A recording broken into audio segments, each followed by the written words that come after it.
Bonjour à tous, c'est Nicolas Pomarède. Alors, qu'est-ce que c'est une bonne année de trading?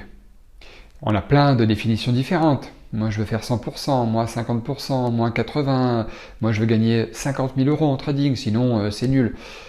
Moi, je vais vous dire tout de suite mon opinion là-dessus. Une bonne année de trading, ça se résume en trois choses. Une bonne année de trading, déjà, c'est une année où vous ne perdez pas d'argent.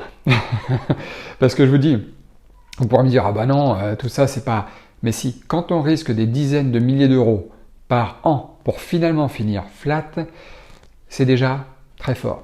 D'arriver à faire ça, voilà, même si c'est très modeste ce que je vous dis, c'est déjà très très fort d'arriver à faire ça parce que franchement, quand on met en jeu son argent sur les marchés financiers, c'est-à-dire sur ce qui est de plus risqué de tous les actifs confondus, d'arriver à finir flat, c'est très fort. Deuxième chose, arriver à faire mieux que sa propre année, l'année précédente qu'on a fait. Si vous avez fait 12%, si vous avez fait moins 5%, si vous avez fait 24%, peu importe, si vous arrivez à faire mieux que l'année précédente, c'est déjà chapeau, parce que tout le monde ne peut pas se vanter de faire mieux que l'année précédente.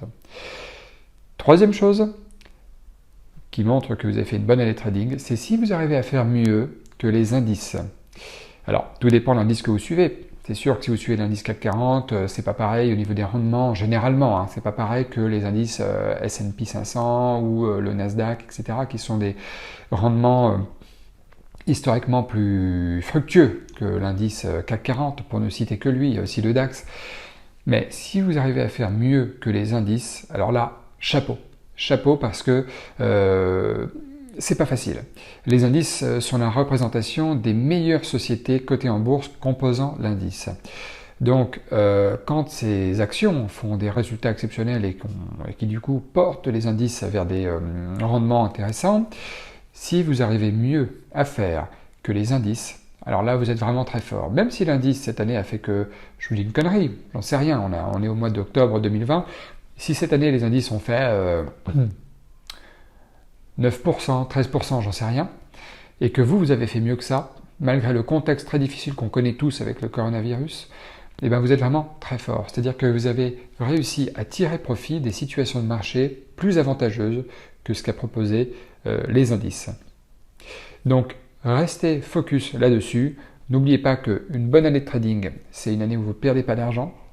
Ça peut être une année où vous faites mieux que votre propre année précédente, le N-1. Et puis enfin, c'est une année où vous faites mieux que les indices. Voilà, il y a trois définitions que moi j'appelle faire une bonne année de trading. Alors chacun a sa définition, après c'est vous qui voyez, mais croyez-moi, pour ceux qui font du trading depuis longtemps, vous savez de quoi je parle. Et pour ceux qui démarrent le trading, je vous assure que c'est vraiment ça la définition de faire une bonne année de trading. En tout cas.